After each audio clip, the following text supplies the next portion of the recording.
ही घटना महाराष्ट्राला हादरून टाकणारी घटना आहे आणि त्याच्यानंतर ही घटना दडपण्याचा जो प्रयत्न झाला आहे तो खूप धक्कादायक दिसतो आहे.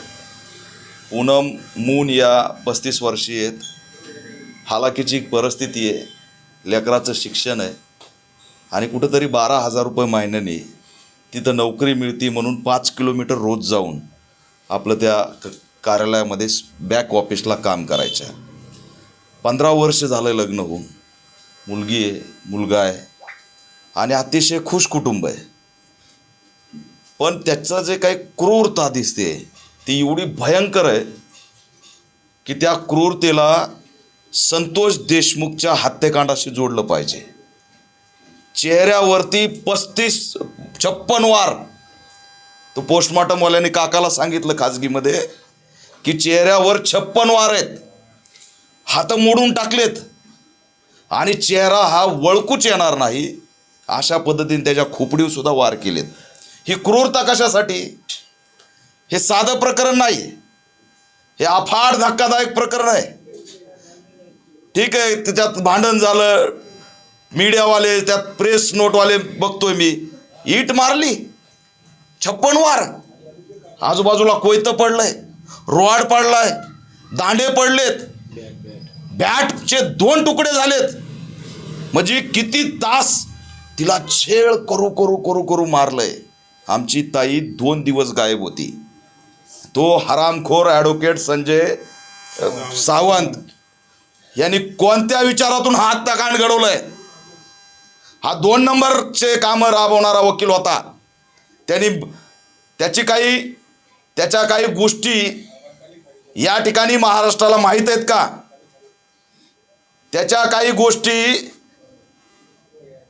या बाहेर येणार होत्या का? हा सुद्धा प्रश्न निर्माण होतोय की त्याची 2 नंबरची पार्श्वभूमी आहे आणि त्याच्या ज्या घटना आहेत ह्या घटना बॅक ऑफिसला काम करणाऱ्या आमच्या ताईला माहीत होत्या.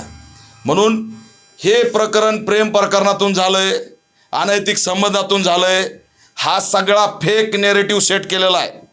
का तर ती बौद्ध आहे, का तर ती दलित आहे, का तर ती बाबासाहेबाची लेक आहे.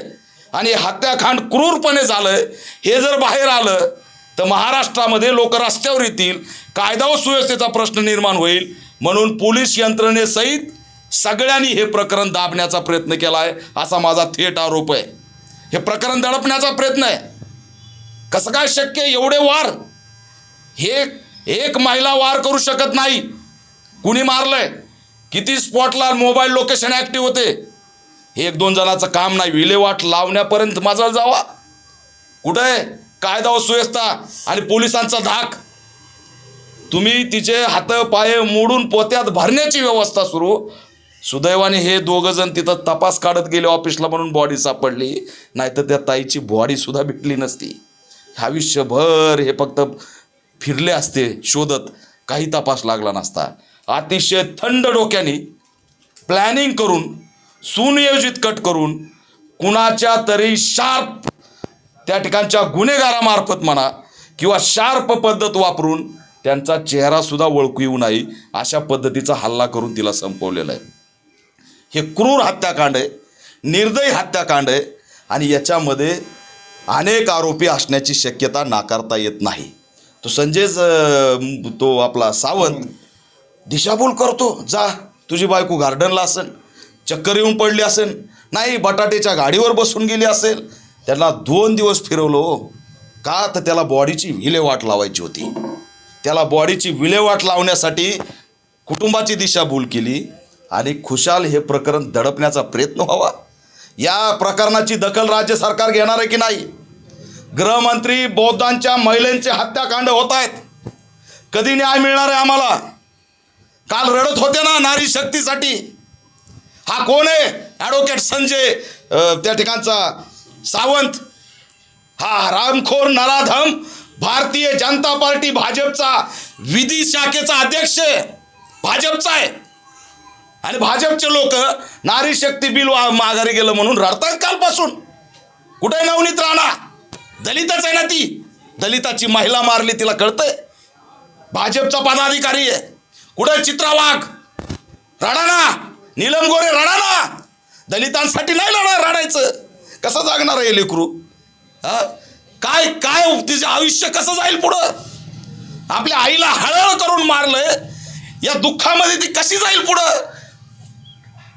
किती वेदना तुम्ही देणार आहेत आम्हाला? तिला बसवा तिकडे, बसवा बसवा बसवा. किती वेदना देणार आहेत? हे लहान लहान लेकरं, त्यांच्या त्या लेकरांचं स्वप्न पूर्ण करण्यासाठी 5 किलोमीटर आमची माऊली कामासाठी जात होती, तिथं बसून काम करीत होती, आणि अनैतिक संबंध म्हणताय निरागस आमच्या बहिणीचे. त्या त्या त्या विकृत मानसिकतेच्या बाईंनी संशय घेतला. चारित्र्यवान होती आमची भगिनी, चारित्र्यवान. डाग लावू नका तिच्यावर, याद राखा मीडियावाल्यांनो. पोलीस यंत्रणेला सांगतोय, नीट प्रेस द्या. तुमची प्रेस बाहेर काढायला वेळ लागणार नाही. चंदननगरच्या पोलिसांना सांगतोय, तुम्ही दिल्याशिवाय मीडियाने छापलं नाही. कोणती पद्धत आहे? या ठिकाणी सगळ्या गृहमंत्र्यांनी दखल घ्यावी, तातडीने राज्य सरकारने दखल घ्यावी. दलिताचं क्रूरपणे विराज जगताप नंतरचं मोठं हत्याकांड पुण्यामध्ये घडलंय. हत्याकांड हे, याची सखोल चौकशी झाली पाहिजे. खरं कारण पुढं आलं पाहिजे. SIT मार्फत चौकशी झाली पाहिजे. SIT लावा, त्याशिवाय हे प्रकरण बाहेर येणार नाही. मोठा काहीतरी खेळ आहे हा. संजय सावंत काहीतरी याने आमच्या ताईसोबत केलेलं आहे, आणि बायकोवर घालतोय, पुरीवर घालतोय. सगळे आरोपी आहेत. म्हणजे हा बाहेर राहून त्यांना सोडणार? गरीब आहेत. हा विचार केलाय त्यांनी. दलित आहेत, बौद्ध आहेत, 5 किलोमीटर लांब येते, पैसे नाहीत, हे काय लढणार आहेत आमच्यासोबत? यांचे तुकडे केले तरी. आता तो मोठा वकील आहे, मोठे वकील लावून सुटून यायची तयारी करीन. आमचा वाली कोण आहे? ही घटना काढता मून आहे तो. अतिशय बौद्ध समाज, बौद्धिस्ट कुटुंब आहे, बौद्धिस्ट. विहारात जाणारे त्यांचे सासरे. धूमधाममध्ये माऊलींनी 14-15 तारखेला सुट्टी घेऊन जयंती केली, आणि 16ला तिचा हत्याकांड घडून त्या ऑफिसच्या कोपऱ्यामध्ये टाकून दिलं. काय तिच्या वाट्याला आणलं याने? Rod, bat. अरे कोण होय ती? संशय होता. काय होतं? कायदा आहे, पोलीस आहे, यंत्रणा आहे. तुमच्या बापाचं आहे का राज्य? तुम्ही माणसं महाराज सुटणार? कुठे आहे पुण्याच्या आयुक्ताचा धाक? कुठे आहे पोलिसाचा धाक? कुठे आहे? दिवसा ढावळ्या कोयते कुठून येतात? मारतात कसं काय? अरे ओरडले असेल ना, काहीतरी वेदना झाल्या असतील ना तिला. कुठं कुठं गेले होते आजूबाजूचे लोक? सगळी चौकशी झाली पाहिजे. किती जण आहेत ऑफिसमध्ये काम करणारे? ऑफिसमध्ये एकटीच काम करणार. ती एकटीच काम करणारी. प्लॅनिंग केलं. 120 बस सुद्धा लागलं पाहिजे. आणि म्हणून यात आमची ठोस मागणी आहे. मी कुटुंबाची सगळे व्यथा ऐकून घेतली. हृदयद्रावक माझ्या आयुष्यातलं सगळ्यात मोठं दुःख मी इथं बघितलंय. काय आहे मुलाचं आता? काय आहे स्वप्न सांगा ना? लेकरांनी शिकावं म्हणून जायची होती. कुणाला वाटतं 5 किलोमीटर जावं, ड्युटी करावी? वाट्याला गरिबी आली आणि तिला ह्या घात करून टाकलं. दिसायला आमची ताई सुंदर होती, हे तिचं पाप आहे का? 35 वर्ष वय होतं, अफाट जगायचं राहून गेलं होतं, आणि तुम्ही 56 वार केले तोंडावर. अरे तोंडाचे हाडकं सुद्धा फोडल्यात, कावट्या फोडल्यात. तुम्हाला पोत्यात भरायचं म्हणून हातं तोडलेत. बरं झालं हे गेले, नाहीतर ते आम्हाला ती भांत्यविधीसाठी तिचं हे सुद्धा भेटली नसती बॉडी. थंड डोक्याने क्रूर, अतिशय क्रूरपणे ॲडव्होकेट संजय सावंत, त्याची पत्नी स्वाती सावंत, ती काय तिची पोरगी स्वरांजली सावंत. अल्पवयीन आहे म्हणून दया दाखवू नका, अल्पवयीन आहे म्हणून बाहेर काढू नका. याद राखा, आम्ही कुणाला सोडणार नाहीत. आणि कोणत्या शार्प लोकांकडून हे हत्याकांड घडवलंय, किती मोबाईल VDR CDR तिथं ॲक्टिव्ह होते, याची सखोल चौकशी झाली पाहिजे. SIT मार्फत चौकशी झाली पाहिजे. SC ST आयोगाने दखल घेतली पाहिजे, गृहमंत्र्यांनी दखल घेतली पाहिजे. या ठिकाणच्या आमदार खासदार नसन आला भेटायला, आले होते ना? हा भाई, या ठिकाणी पुणे करार झालेला आहे. याच ठिकाणी पुणे करार झालेला आहे, आणि याच ठिकाणी भीमा कोरेगाव पण आहे. आमदार कोण नव्हतं आलं, बेकार आहे. आणि म्हणून आमची थेट मागणी, लेकराचं आयुष्य उघड्यावर पडलंय. आरोपीला फास्ट ट्रॅक कोर्टाच्या माध्यमातून मरेपर्यंत कठोर शिक्षा झाली पाहिजे, फाशी झाली पाहिजे, यासाठी राज्यभर आम्ही जस्टिस फॉर पूनम मून असं आंदोलन पेटवणार आहेत, उभा करणार आहेत. आणि गृहमंत्री थोडी जरी लाज वाटत असेल ना तर राजीनामा द्या.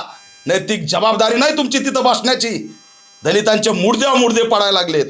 नारी शक्तीचं नाटक, रडापडी. नरेंद्र मोदी ही नारी शक्ती नाही. दलिताची लेख तुमची नारी शक्ती होऊ शकत नाही. हे गंभीर आहे. आणि म्हणून या कुटुंबाला आर्थिक मदत झाली पाहिजे. SC ST सामाजिक न्याय विभागाच्या माध्यमातून मदत झाली पाहिजे. या पोराच्या शिक्षणाची लेखीची जबाबदारी घेतली पाहिजे. आणि वयात येताच या कुटुंबातल्या एका सदस्याला शासकीय नोकरीसुद्धा दिली पाहिजे. हा सगळा पाठपुरावा आम्ही करणार, लढणार आणि यांच्या असणाऱ्या पाठीशी न्याय मिळेपर्यंत ठामपणे उभा राहणार. मीडिया पोलीस यंत्रणेला इशारा देतोय की चुकीचं त्या ठिकाणी चारित्र्यवान रमाईच्या लेकीबद्दल पसरू नका. याच्यात सखोल चौकशी करा. आरोपी 2 नंबरचे धंदे करीत होता. काही घडलंय का? त्यातून काही झालंय का? तिला काही माहीत होतं का? याचे काही धंदे एक्सपोज होणार होते का? त्याच्या प्रॉपर्टी चौकशी करावी. त्याचं घर ऑफिस बुलडोझरनी पाडावं. काही ठेवू नका. हे सगळं कुटुंब क्रूर आहे. क्रूरतेने हल्ला केलेला त्याची प्रॉपर्टी शासनाने जप्त केली पाहिजे. सगळे अकाउंट सील केले पाहिजेत. आणि फास्ट ट्रॅक कोर्टाच्या माध्यमातून आरोपीला फाशी झाली पाहिजे. हीच आमची भूमिका आहे. त्यावेळेस नेमके काय घडलं, काय सांगाल तुम्ही? 16 तारखेला मला 3:15 वाजता मेसेज आला की आल्याने त्यांचं काही अपडेट आहे का. त्याच्यानंतर मग मी फोन लावून बघितला, तिचा फोन लागला पण फोन उचलला नाही. त्याच्यानंतर तिचे फोन मला मेसेज आला 4 वाजता की मी तुम्हाला नंतर कॉल करते. आणि हळूहळू नंतर तिचा फोन नॉट रिचेबल आणि फोन स्विच ऑफ झाला. स्विच ऑफ झाला तर मला वाटतं नेहमीप्रमाणे ती कामावून घरी 8 वाजेपर्यंत, पण ती आली नाही. मी घाबरलो. घरी फोन करून विचारलं आली का, ती नाही म्हणले. मग मी कामावून घरी 9 वाजता आलो. आल्यानंतर बघतोय की ती घरी आलीच नव्हती. मग मी आरोपी संजय सावंतला पण परत फोन केला. मला सर माझी बायको अजून घरी आलेली नाही आहे. तर म्हणलं मी तर शोधत जातो म्हणलं. तर ते मला स्वतः बोलले की तुम्ही एक काम करा, नगर रोडला बघा काय ॲक्सिडेंट झाला का, कुठं चक्कर येऊन पडली का वगैरे, ह्या भाषेमध्ये मला बोलले. ठीक आहे म्हणलं सर मी जातो. मग मी नगर रोडला शोधायला गेलो. मग त्याच्या ऑफिसपर्यंत गेलो. ऑफिसला गेलो तर त्याच्या ऑफिसला टाळा दिसलं मला. बाजूचे लेडीज टेलर होत्या, तिथे आतमध्ये मावशी होते एक. त्यांना विचारलं मी, त्यांना मी माझ्या बायकोचा फोटो दाखवला.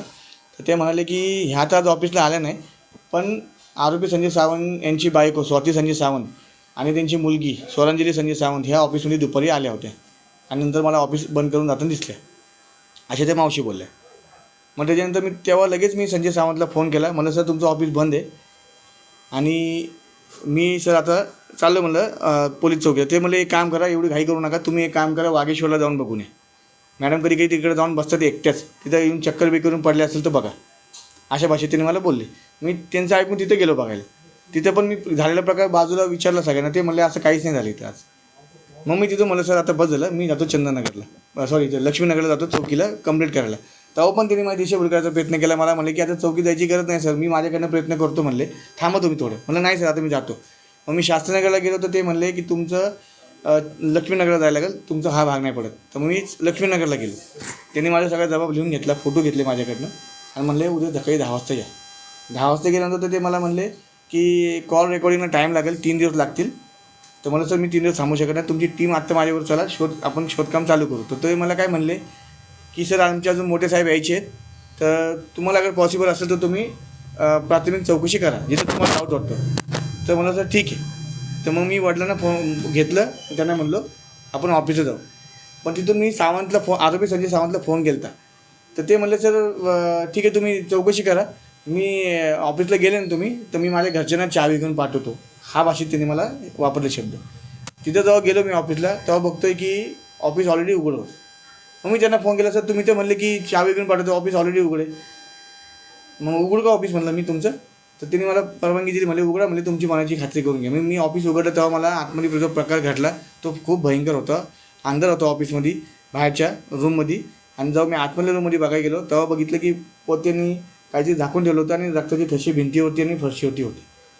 तेव्हा मी लगेच लक्ष्मीनगरच्या पोलिसांना फोन केला. ते म्हणले तुम्ही कशाला काही हात लावू नका आणि 112ला फोन करा. मी 112ला फोन लावला, ते आले.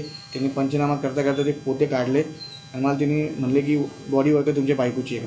ती जी अवस्था बघितली मी ती खूप भयानक होती. हातपाय बांधले होते, पाय बांधले होते, हात तुटलेले होते आणि चेहरा पूर्णपणे बिघडला होता. 10 शस्त्राने वार केलेला होता. तर मला चेहऱ्याने नाही ओळखता आलं, फक्त अंगावरचे कपडे त्याच्यातून मला ओळखता आलं की ही माझी वाईफ आहे. मॅडम त्यांचे जे सासरे आहेत, जे वडीलधारे सासरे आहेत, त्यांच्याकडे जाणून घ्या. दादा कसा स्वभाव होता त्यांचा? आता तिचा स्वभाव एकदम चांगला होता. स्वभावाबद्दल काही नव्हतं, कारण रोज मला भेटून जायची आणि येताना पण भेटायची. तेव्हा बरं झाली, तो बसायचा, ती बसायची, नंतर बरं जायची.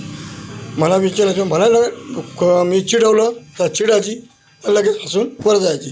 असा नीतीने आमचं चालू होतं. माझ्या घरात सगळेजण पण काहीच वाद नाही, काहीच नव्हतं अजिबात त्या दिवसपर्यंत. त्या दिवसपासून सगळं हे झालं. म्हणून त्यासाठी आता ताल्या चालक तुम्ही ऐकून आता हे तुम्ही काय करता करा. त्याला बरेपर्यंत फाशी द्या किंवा त्याला मरेपर्यंत शिक्षा द्या. माझं सोडू नका. आम्ही गरीब माणसं, सामान्य काय नाही. तर मी तर घरी बसणार, माझा मुलगा आहे, तो मोठा मुलगा आहे, एवढंच. असं काय होऊ शकतं का? नाही, असं नाही होऊ शकत, कारण की आमच्या दोघं नवरा बायकोमध्ये खूप प्रेम होतं. पण मीडियामध्ये तर तसं आलं. त्यांनी ते चुकीचं छापलं. माझा जो मी फिर्याद दिली त्याच्यामध्ये माझ्या सांगण्याचा उद्देश वेगळा होता की त्या बाईच्या मनामध्ये संशय होता.